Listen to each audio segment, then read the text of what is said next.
119 number battalion বৈষম্যনগর Farakka BSF ক্যাম্পে তোমার যদি ফিজিক্যাল সেন্টার পড়ে থাকে তাহলে এই ভিডিওটা অত্যন্ত গুরুত্বপূর্ণ। এখানে দেখো প্রথমে ঢোকার সময় কোন কোন ডকুমেন্টস তোমাকে লাগছে এবং এখানে গ্রাউন্ড কেমন, পাক মারলে আমার 5 কিলোমিটার কভার হবে, এখানে গ্রাউন্ডটা কেমন এবং ফার্স্ট ব্যাচে রান করতে গেলে কখন আমাকে লাইন দিতে হবে। তো এখানে ডকুমেন্টস কি কি আনতে হবে অল ডিটেলস তোমাকে বলে দিচ্ছি। দেখো হাইট, ওয়েট, চেস্ট মেজারমেন্ট কেমন নিচ্ছে, তো আমি তোমাকে ডিটেলসে বলে দিচ্ছি, প্রথম থেকে লাস্ট পর্যন্ত দেখতে থাকো। এখানে ফার্স্ট অফ অল তোমাদেরকে ডকুমেন্টস কি কি লাগছে দেখে নাও। ফার্স্টে ঢোকার সময় যে ডকুমেন্টস দেখার পর তোমাদেরকে ভেতরে এন্ট্রি করছে সেটা হচ্ছে তোমার অরিজিনাল আইডেন্টি প্রুফ, আধার কার্ড আনতে হবে এবং বিএসএফ এর ট্রিটমেন্টের যে অ্যাডমিট কার্ড ওটা দেখছে।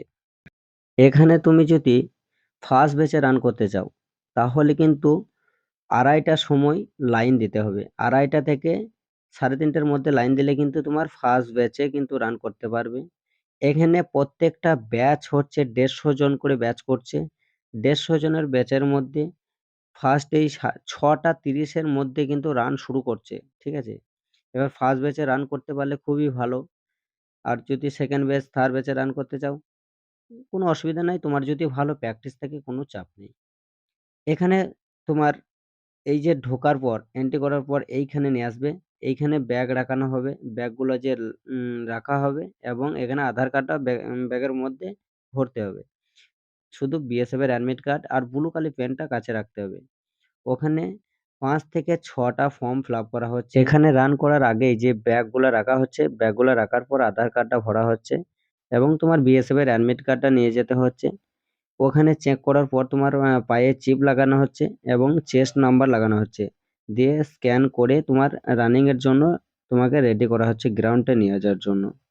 তো ওখানে তোমার গ্রাউন্ডে নিয়ে যাওয়ার আগে তোমাদেরকে কোনো ফর্ম ফিল আপ করতে হবে না।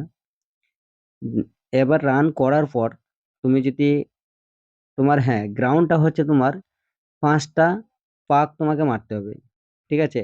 প্রত্যেকটা পাকে হচ্ছে 1 কিলোমিটার এবং ওটা হচ্ছে রোড এবং রোডটা এমন তোমাকে দেখাচ্ছি, দাঁড়াও নেক্সট ভিডিও আসছে মানে এর পরেই যে ভিডিওগুলো আসছে দেখো দেখতে পারবে যে পিচ রাস্তা। এবার পিচের মধ্যে যে পিচগুলো উঠে গেছে, কিছু কিছু মানে গটিং বেরিয়ে গেছে, মানে পাথর বেরিয়ে গেছে, ঠিক আছে? এরকম রাস্তাটা। তো এই দেখো মাঠ পাস হলে এইদিকে এরকম জায়গাতে তোমাকে বসাবে, এখানে তোমার ডকুমেন্টস ভেরিফাই করবে, ঠিক আছে? ডকুমেন্টস বলতে দেখো এখানে তোমার 1 কপি পাসপোর্ট সাইজের ছবি আনতে হবে এবং তোমার যদি এসটি এসসি হও তাহলে ওই সার্টিফিকেটটা জেরক্স লাগবে। আদার্স আর কোনো ডকুমেন্টস লাগবে না, কোনো ডোমিসাইল লাগবে না, কোনো মাধ্যমিকের ডকুমেন্টস লাগবে না। শুধু বিএসএফ এর অ্যাডমিট কার্ড, পাসপোর্ট সাইজের 1 কপি ছবি এবং ব্লু কালি একটা পেন সঙ্গে নিয়ে আসবে। আর আদার্স কোনো ডকুমেন্টস লাগবে না। এবার তুমি যদি এসটি এসসি হও তাহলে তোমার ওই সার্টিফিকেটটা আনতে হবে এসটি এসসির। আর আদার্স কোনো ডকুমেন্টস লাগবে না। আর ঢোকার সময় অরিজিনাল আধার কার্ডটা লাগছে, আর কিছু লাগছে না।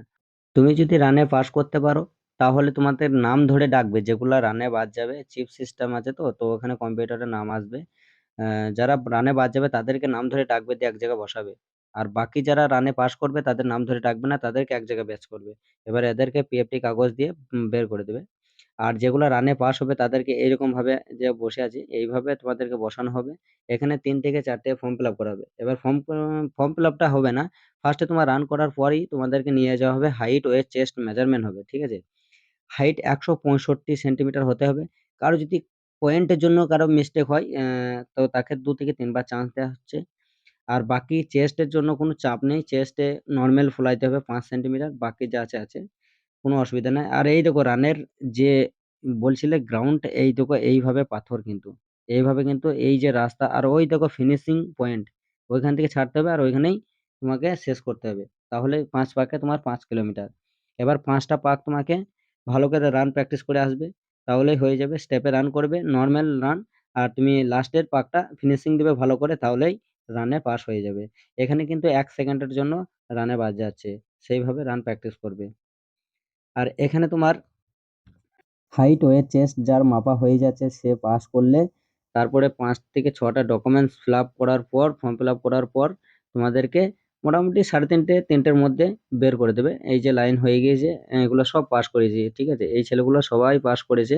তো তোমরা আসো, পাস করবে, অসুবিধা নেই। রান পাস করলেই 100% মেজারমেন্টও পাস হয়ে যাবে, যদি হাইট 165 সেন্টিমিটার হয়।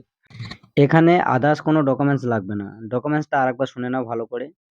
আধার কার্ড অরিজিনাল এবং বিএসএফ এর অ্যাডমিট কার্ড এবং ব্লু কালি পেন এবং পাসপোর্ট সাইজের ছবি। আর তোমাদের মধ্যে কেউ যদি এসটি এসসি সার্টিফিকেট থাকে, তাদের শুধু ওই সার্টিফিকেটটা জেরক্স লাগবে, আদার্স কোনো ডকুমেন্টস জেরক্স লাগবে না, এবং অরিজিনাল আর কিছু আনার দরকার নেই। যেগুলো বললাম ওইগুলো আনলেই হয়ে যাবে। আর 3:30-র মধ্যে যারা রান পাস করছে, প্রথম ব্যাচ এটা 3:30-র মধ্যে বার করে দিচ্ছে। এটা হচ্ছে বাইরের পথ। তো আমাদের রান পাস হয়ে গেছে সব ছেলেদের। তো সবাই মিলে বাইরে যাচ্ছি। তো এখানে দেখো, তোমার লেখা থাকবে অ্যাডমিট কার্ডে 119 নাম্বার ব্যাটালিয়ন, ঠিক আছে। তো 119 নাম্বার ব্যাটালিয়নে মাঠ হলে তোমার 71 নাম্বার ব্যাটালিয়নে ঢোকানো হবে গেট, ঠিক আছে। তোমার যেখানে রিপোর্ট করতে হবে সেটা হচ্ছে 71 নম্বর ব্যাটালিয়ন। আগে ছিল 115 নম্বর ব্যাটালিয়ন। তো এখন হয়েছে 119 নম্বর ব্যাটালিয়ন। আর গেট হচ্ছে, মেন গেট হচ্ছে 115 নম্বর গেটে আগে ছিল, এখন হচ্ছে 71 নম্বর ব্যাটালিয়ন। এই যে হচ্ছে 71 নম্বর ব্যাটালিয়ন, এইখানে তোমাদেরকে ঢোকাবে এবং এই গেটে বার করবে। তো এই সামনেই এই গেটের সামনেই পাসগুলোতে রুম ভাড়া অ্যাভেলেবেল পেয়ে যাবে। 100 টাকা থেকে শুরু, তুমি যেমন কোয়ালিটি রুম নেবে সেরকম ভাড়া। আর এখানে তোমার আসতে গেলে নিউ ফারাক্কা জংশনে নামতে হবে, ওখান থেকে টোটো করে অনায়াসে আসতে পারবে।